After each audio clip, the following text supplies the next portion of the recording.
My Lords, we do not comment on speculation. However,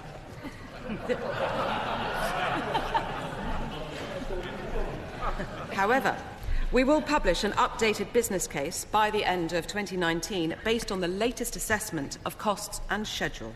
We are clear that the project has a funding envelope set in 2015 and HS2 Ltd is in ongoing discussions with its suppliers. Grateful to the Minister. The letter from the new chair of HS2 is hardly speculation when he says that the capital cost is likely to exceed 86 billion and not the 54 that the noble Lord the Baroness spoke to. But this has been confirmed by up to a dozen senior staff in HS2 who are tweeting, some of them have been sacked for their sins, who are tweeting that this figure is correct.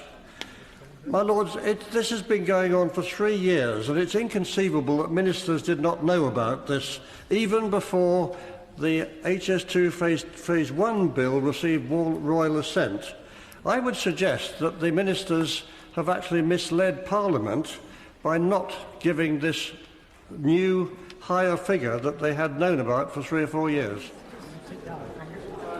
Given the general awareness now of the scandalous nature of this £100 billion vanity project, can I urge the Minister to in turn urge on the new Prime Minister and the Secretary of State, whoever it may be, to scrap this scheme and spend the money saved on sensible railway projects, particularly in the north of England? I wonder if the Minister would agree with me that the disillusionment of most of the public about politicians is only bolstered by this nonsense of putting up by billions of pounds a project when some of their families have to sell their homes for care. Could the Minister please suggest that when people make these proposals and the costs, they stick to it or lose the job?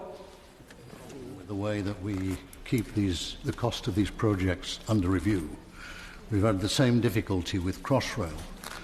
We've had people, as I understand it, who have been raising question marks from within the HS2 project since as far back as 2015, complaining about the way that it's been managed financially.